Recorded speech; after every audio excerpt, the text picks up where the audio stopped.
வணக்கம். Welcome to our oxygen yoga and wellness YouTube channel. Chandrasekhar பேசுகிறேங்க.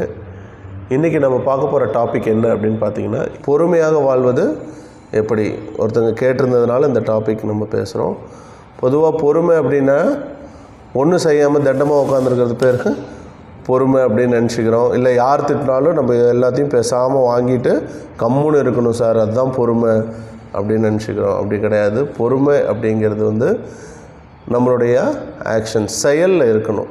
எதுவுமே செயல்படாமல் இருக்கிறது பேர் பொறுமை கிடையாது. நான் இனிமேல் இதை செய்ய மாட்டேன் அப்படின்னு கிவ் அப் பண்ணிவிட்டு கம்முன்னு இருக்கிறது பேர் பொறுமை கிடையாது. எதில் தோற்று போனோமோ அதை வெற்றி பெற அளவுக்கு தொடர்ந்து அந்த செயலில் விடாமுயற்சியோடு போராடி அதில் ஜெயிச்சு காட்டுறது பேர் தான் பொறுமை. அப்போ செயல்படுறதுல தான் பொறுமை இருக்கணுமோ ஒழிய, இப்போ ஒரு அத்லெட் இருக்கான்னு வச்சுக்கோங்க, ஒரு பையன் ஒரு ஈவெண்ட்டில் தோற்று போயிட்டான், அதோடு விட்டுடலாமா? அப்போ அவன் எப்படி செயல்படணும்? திரும்பவும் பொறுமையாக செயல்பட்டு அந்த ஈவெண்ட் அந்த விஷயத்துக்கு தேவையான நுணுக்கங்களை எல்லாம் கற்றுக்கிட்டு அதுக்கு என்னென்ன தேவையோ தன்னை தயார்படுத்திக்கிட்டு இதை போய் வெளியில் யார்ட்டையோ சொல்லிகிட்டு இருப்பானா என்ன? ஸோ தனக்குள்ளே தான் அந்த பயிற்சியெல்லாம் இருக்கும். அப்போ அவன் என்ன பண்ணிவிடுவான்? ஒரு ஸ்டேஜில் அவனுடைய வெற்றியை யாராலும் தடுக்க முடியாது. அப்போ பொறுமையாக செயல்படுறவனால தான் இங்கே வெற்றி பெற முடியும். சரிங்க, அதுதான் பொறுமை. எதையும் நான் இனிமேல் ஒவ்வொரு விஷயத்துலையும் தோற்றுட்டு இனிமேல் நான் அதை செய்ய மாட்டேன்னு பேக் வாக் பண்ணி ஒரு சும்மா உட்காந்துட்டு இருக்கிறது பேர் பொறுமை கிடையாது. முதல்ல பொறுமைன்னா என்னன்னு நமக்கு தெரியணும் இல்லையா? சரி, இந்த பொறுமையை நான் எப்படி சார் ப்ராக்டிஸ் பண்ணலாம்? இன்னொன்று, பொறுமையாக இருக்கிறதுனா இன்னொரு எக்ஸாம்பிள் என்னன்னு நான் சொல்லிடுறேன். இப்போது நீங்கள் ஒரு பெரிய கராத்தே மாஸ்டர், ஒரு 10th பெல்ட் டான் வாங்கிட்டீங்க, நீங்கள் ஒரு பெரிய மாஸ்டர். இப்போ உங்கள்கிட்ட பயிற்சி பெற்ற ஒரு பையன், இல்லை வேற ஒரு இடத்துலேருந்து அது என்னன்னு தெரியாத ஒரு பையன் இன்னொரு ஊர்லேருந்து வர்றான். இப்போ உங்கள் முன்னாடி சண்டைக்கு கூப்பிட்றான், வா என்கிட்ட ஃபைட் பண்ணுன்னு கூப்பிட்றான். இப்போ 10th டான் வாங்கின மாஸ்டர் நீங்கள், ஆனால் அவன் சின்ன பையன், உடலில் வயசில் உங்களை விட பெருசாக இருக்கலாம், ஆனால் அனுபவத்தில் யார்? He is very small. அப்போது அந்த பையனை பார்த்து இந்த மாஸ்டர் எப்படி போயிடுவார்? ஒன்றும் தெரியாமல் ஒன்றும் தெரியாத மாதிரி இருப்பாப்புல, ஒரு புன் சிரிப்போடு அந்த பையனை என்ன பண்ணிடுவார்? கடந்து போயிடுவார் இல்லையா? ஒரு சின்ன சிரிப்போட போடா அப்படின்ட்டு கடந்து போவார் இல்லையா? அது பேர் தான் பொறுமை. அப்போ நம்ம பொறுமையாக இருக்கிறதுனா எப்படி இருக்கணும்? முதல்ல பொறுமையை இன்பில்ட்டாக நேச்சுரலாக நமக்குள்ளே எப்போ வரும்? நாம் எப்போ ரொம்ப டேலண்டடாக ஒவ்வொரு விஷயத்துலேயும் when you are in master, ரொம்ப டேலண்டடாக ஸ்கில்ஃபுல்லாக இருந்தீங்க அப்படின்னா பொறுமைங்கிறது இன்பில்ட்டாகவே உங்களுக்குள்ளே வந்துடும். அதுக்காக நீங்கள் ஸ்பெஷல் ப்ராக்டிஸ் எல்லாம் பண்ண வேண்டியதில்லை. இப்போ அந்த மாஸ்டர் எப்படி போயிடுவார்? சரி, மாஸ்டர் அவனுக்கு பாடம் கற்றுக் கொடுக்கணும்னு முடிவு பண்ணிட்டார். அவருடைய சுண்டு விரல் போதும், அப்படி ஓங்கி ஒரு தட்டுனா உங்கள் முன்னாடி குதிச்சுக்கிட்டு இருந்த அந்த பையனோட நிலைமை என்ன ஆகும்? புரியுதுங்களா? அதுதான் வள்ளுவர் சொல்கிறார் இல்லையா? அகழ்வாரை தாங்கும் நிலம் போல நெஞ்சத்து இகழ்வார் பொறுத்தல் தலை. இதுதான் பொறுமைக்கான மிகப்பெரிய ஒரு எக்ஸாம்பிள். இந்த உலகத்தில், இந்த பூமியில் நம்ம என்ன அட்டகாசம், எவ்வளோ சேட்டை, எவ்வளோ குப்பை, எவ்வளோ விஷயத்தை நம்ம பண்ணாலும், ஆனால் இந்த நிலம் எப்படி இருக்குது?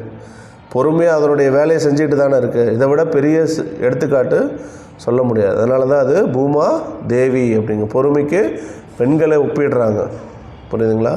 பொறுமைசாலிகளாக இருக்கிறதுங்கிறது வேறு, ஒன்றும் தெரியாமல் அமைதியாக முட்டாளாக இருக்கிறதுக்கும் டிஃப்ரென்ஸ் புரிஞ்சுக்கோங்க. நம்ம ஒவ்வொரு விஷயத்துலேயும் மாஸ்டராக ஸ்பெஷல் ஸ்கில்ஸ் நம்மக்கிட்ட நிறைய இருக்குது அப்படின்னா மற்ற பீப்புள் நம்மளை தெரிஞ்சுக்கிட்டவங்க நம்மளை டிஸ்டர்ப் பண்ண மாட்டாங்க தானே? ஸோ நம்ம அந்த இடத்துல நேச்சுரலாகவே பொறுமையாக இருப்போம். தெரியாதவன் உங்ககிட்ட ஒரு பிரச்சனை பண்ணும்போது கூட நம்ம என்ன பண்ணிக்கலாம்? அதை கடந்து போய்கிட்டே இருக்கலாம். ஏன்னா அது அவன் அறியாமையில், இக்னரன்ஸ், அவன் அறியாமையில் நம்மக்கிட்ட கத்துறான். அவங்ககிட்ட போய் சண்டை போடலாமா? ரோட்டில் நடந்து போயிட்டுருக்கீங்க, ஒரு நாய் இப்போ உங்களை பார்த்து டெய்லி குலைச்சிக்கிட்டே இருக்குது, என்ன பண்ணுவீங்க? ஃபஸ்ட் நாள் கோவம் வரும், 2வது நாள் அறிவு கட்ட நாய் டெய்லி என்னை பார்த்து குலைக்குதுன்னு திட்டலாம், 3வது நாள் 4வது நாள் போய் பாவம், அதுக்கு என்ன பயமோ நம்மளை பார்த்து, அது கண்ணுக்கு எவ்வளோ இரிட்டேட்டாக தெரியும். இறைவா, என்னுடைய உருவத்தையும் என்னுடைய குணத்தையும் மாற்ற, அந்த நாய்க்கே என்ன பிடிக்கல, மற்ற மனுஷனுக்கு. அப்படி கோவப்பட்ட நீங்கள் நாள்பட என்ன ஆகிடலாம்? நாய் மேலே கருணை உள்ளம் கொண்டு வர கூட மாறிடலாம். ஸோ அதுதான் பவர் ஆஃப் டாலரன்ஸ். ஸோ பொறுமையாக நம்ம இருக்க நம்மளுடைய மனித குணம் என்னவா மாறும்? தெய்வ குணமாக மாறும். பொறுமை அப்படிங்கிறதா இருக்கிறதுலையே பெரிய பிரார்த்தனை. நீங்கள் பிரார்த்தனைங்கிறது போய் அதை கொடுக்குறேன் இதை கொடுக்குறேன் இதெல்லாம் கிடையாது. நீங்கள் பொறுமையாக இருக்கிறதே மிகச்சிறந்த பிரார்த்தனை. புரியுதுங்களா? இறைவனுக்கு மிக பிடித்த ஒரு விஷயம் என்னென்னா பொறுமையாக இருக்கிறது. அதுதான் பிரார்த்தனை. புரியுதுங்களா? சரி, இப்போ இந்த பொறுமையாக இருக்கிறதுனால எனக்கு என்ன சார் பெனிஃபிட்ஸ் அப்படின்னா, இப்போ நீங்கள் ஒரு பெரிய மரத்துலேருந்து விழுந்துடுறீங்க. சம்டைம்ஸ் வாழ்க்கையில் நம்ம பனிஷ்மெண்ட் அனுபவிக்கும் போதும் என்ன தேவை? பொறுமைங்கிறது தேவை. ஒரு மரத்துலேருந்து கீழே விழுந்துட்டோம், கை கட்டாயிடுச்சு இந்த இடத்துல இல்லை, இப்போ இந்த கையுடைய வலியை தாங்கினா திரும்பவும் லைஃப்பில் என்றைக்காவது நம்ம கீழே விழுவோமா? மரத்து மேலே ஏறுறது, செவுத்து மேலே ஏறி ஜம்ப் பண்ணுறது, இதெல்லாம் என்றைக்காவது பண்ணுமா? இல்லை பைக் ஓட்டும்போது எத்தனையில் தான் போகும்? 40-50க்கு மேலே நம்ம வண்டி போகாது. ஏன்னா already I tolerate the pain. நான் என்னுடைய லைஃப்பில் ரொம்ப பெரிய வலியை தாங்கிட்டேன். திரும்பவும் அந்த தவறு பண்ணுவேனா? அப்போ அந்த வலிங்கிறது எனக்கு என்ன பண்ண வருது? என்னை பாதுகாக்க வரக்கூடியது.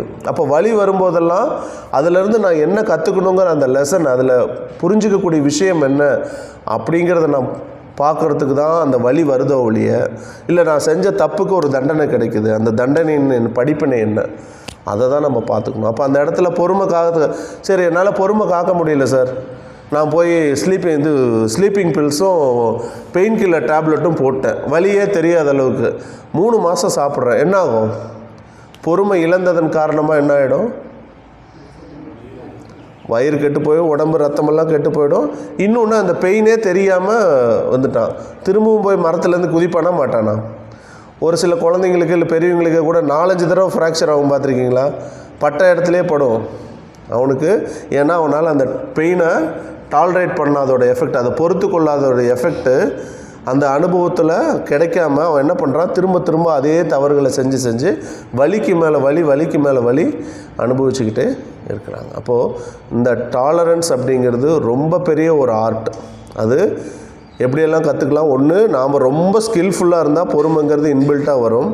வரக்கூடிய வலிகளையும் நம்மளுக்கு வரக்கூடிய ஸ்ட்ரெஸ்ஸையும் தாங்கி கொள்ளும்போது நமக்கு பொறுமைங்கிறது practice makes a man perfect அப்படின்னு சொல்கிறாங்க இல்லையா? அந்த பொறுமைங்கிறத ப்ராக்டிஸ் பண்ண என்ன ஆகிட்டே இருக்கும், நம்ம பர்ஃபெக்ட் ஆகிட்டே இருப்போம்.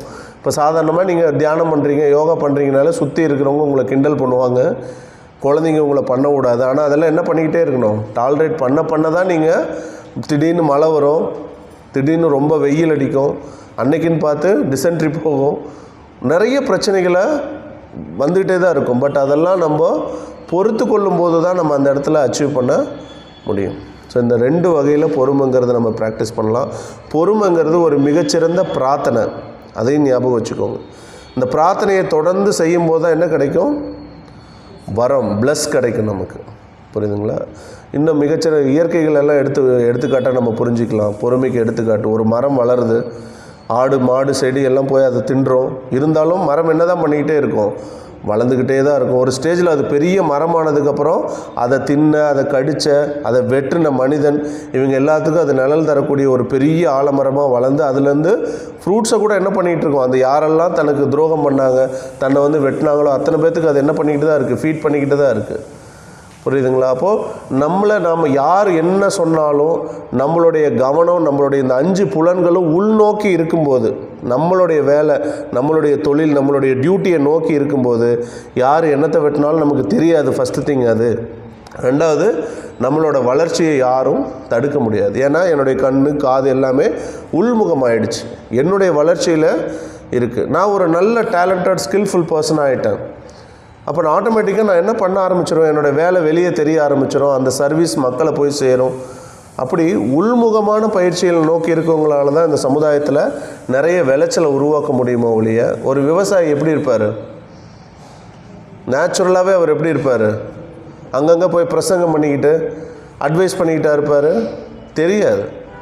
பொறுமையாக இருப்பார். அவர் உண்டு, ஒரு வேலை உண்டு, அவருடைய நிலத்தில் என்ன விதைக்கணும், என்ன பண்ணணும், அப்படி தான் இருப்பார். இதை விட நம்ம யாருக்கிட்ட போய் பொறுமையை கற்றுக்க முடியும்? அப்படி நிறைய இருக்குது. புரியுதுங்களா?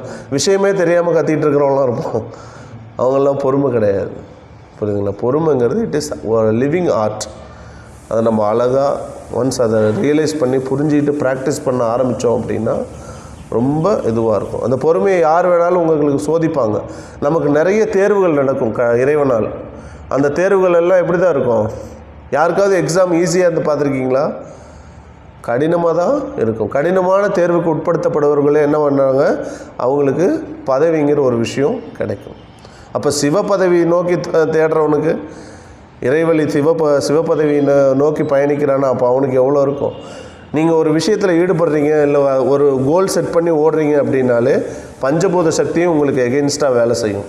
ஏன்னா உங்களுக்கு பொறுமையை கற்றுக் கொடுக்கும். புரியுதுங்களா? இன்னொன்று, பொறுமையை ப்ராக்டிஸ் பண்ணுறதுக்கு ரொம்ப பெரிய ஒரு விஷயம், உங்கள் வாழ்க்கையின் குறிக்கோள் என்னன்னு தெரிஞ்சிட்டா உங்களுடைய கவனம் ஃபுல்லாக அங்கே இருக்கும். இப்போ ஒருத்தன் வந்து சைடில் ஈட்டியில் குத்துறான், ஒருத்தன் காலை தட்டி விடுறான், நீங்கள் என்ன பண்ணிக்கிட்டே தான் இருப்பீங்க? குறிக்கோள் கொண்ட ஒரு மனிதனாகிய நீங்கள், உங்களை யார் எத்தனை பேர் கத்தியில் குத்தினாலும் சரி, காலை தட்டி விட்டாலும் சரி, இல்லை முதுகு பிடிச்சி இழுத்தாலும் சரி, இல்லை காலையே பிடிச்சி இழுத்தாலும், என்னுடைய மனதுக்குள்ளே நான் விதைத்த கரு என்ன பண்ணிக்கிட்டே இருக்கும், என்னை அடுத்தடுத்த லெவலுக்கு ஓட வச்சுக்கிட்டே இருக்கும். ஒரு காலை வெட்டிட்டா கூட நான் என்ன பண்ணுவேன், என்னுடைய குறிக்கோளை நோக்கி ஓடி தானே ஆகணும். கையை வெட்டினா கூட இல்லை, என்ன இருந்தாலும் அப்போது அந்த இடத்துல என்ன இன்பில்ட்டாக என்ன வந்துடும், பொறுமை. அப்போ யாருக்கெல்லாம் பொறுமை இருக்காது, ஸ்கில்டாக இல்லைன்னா அவங்களுக்கு பொறுமை இருக்காது. டேலண்ட் இல்லைன்னா, உடல் ரீதியாக மனோ ரீதியாக புத்தி ரீதியாக பலவீனமாக இருக்கிறவங்களுக்கு பொறுமை இருக்காது. யாருக்கு வாழ்க்கையில் குறிக்கோள் இல்லையோ அவங்களுக்கு பொறுமை இருக்காது. யாரால் வழிகளையும் அந்த வாழ்க்கையில் வரக்கூடிய பிரச்சனைகளையும் சந்திக்கிற அளவுக்கான கட்ஸ் இல்லையோ, வில் பவர் இல்லையோ, அவங்களால பொறுமையாக வாழ முடியாது. பொறுமை இழந்தவர்கள் என்ன பண்ணிவிடுவான், வண்டி ஓட்டிகிட்டு இருக்கிறீங்க, திடீர்னு ஹெட்செட்டில் வீட்டில் யார் கூட சண்டை போட்டோம், உடனே 100ல் ரைஸ் பண்ணுறான், என்ன ஆகிடுவான், பொறுமை இழந்ததன் காரணமாக ஆப்போசிட்டில் லாரி வரும், இட் வில் பி ஆக்சிடெண்ட், அங்கே நடக்கும். ஆக்சிடெண்ட் நடக்கும் தானே. ஸோ அப்போ அந்த மாதிரி நம்ம பொறுமைங்கிறது ரொம்ப பெரிய ஒரு ஆர்ட்டு. அதை ப்ராக்டிஸ் பண்ண தான் வரும். அதை நேச்சுரலாக எப்படி வர வச்சுக்கலாம், இதுதான். இன்னொன்று, தர்ம வழியில் நடந்தால் பொறுமை தானாக கிடச்சிடும். எது தர்மமோ ஒரு செயலில் அதை நோக்கி நம்ம பயணிக்கும் போது இன்பில்ட்டாகவே நமக்குள்ளே நம்ம பொறுமைசாலிகளாக மாற முடியும். புரியுதுங்களா? இதெல்லாம் நம்ம புரிஞ்சுக்கிட்டாலே நம்மளுடைய உள்நோக்கு பயிற்சிக்குன்னு வந்துடுங்க. இது உள்நோக்கு பயிற்சி. உங்களை நோக்கி நீங்கள் பயிற்சி செய்ய ஆரம்பிங்க. ஒரு மரம் சூரிய கதிர்களை இழுத்து தனக்குள்ளேயே தண்ணியை ப்ரொடியூஸ் பண்ணி, இல்லை 5 பூத சக்திகளையும் பஞ்ச சக்திகளையும் என்ன பண்ணுது, உருவாக்கி ஒரு தென்னை மரத்தில் உள்ள அழகான தேங்காய்க்குள்ளே தண்ணி எப்படி போச்சுன்னு யாருக்காவது தெரியுமா? அப்போ அந்த மரம் போய் பிரசங்கம் பண்ணிக்கிட்டு இருக்கா, நான் ஒரு மிகச்சிறந்த தென்னை மரம், எனக்குள் அது என்ன இளநீர் வந்துட்டு இப்படி உருவாகுதுன்னு ஏதாவது சொல்லிக்கிட்டு இருக்கா? அது அதனுடைய வேலையை டிவைன் வாட்டரை க்ரியேட் பண்ணுறது தான் அது வேலை. அந்த மாதிரி ஆஸ் அ ஹியூமன் பீயிங் நம்மளுடைய வேலையை செஞ்சு நம்ம சர்வ் பண்ணுறதுக்கு தான் அங்கே இருக்கும். We are the servant of the people. என்னுடைய மனைவி, என்னுடைய குழந்தைகள், என்னுடைய கணவன், இப்படி என்னை சார்ந்தவர்களுக்கு முதல்ல நான் சர்வ் பண்ணணும், அப்புறம் நான் என்னுடைய மக்களுக்கு சர்வ் பண்ணணும். இதுக்காக தான் நம்ம இங்கே வந்திருக்கோம்.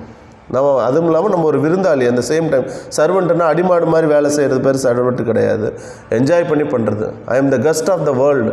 ஒரு வீட்டுக்கு விருந்தாளியாக போயிட்டீங்க, எப்படி இருப்பீங்க?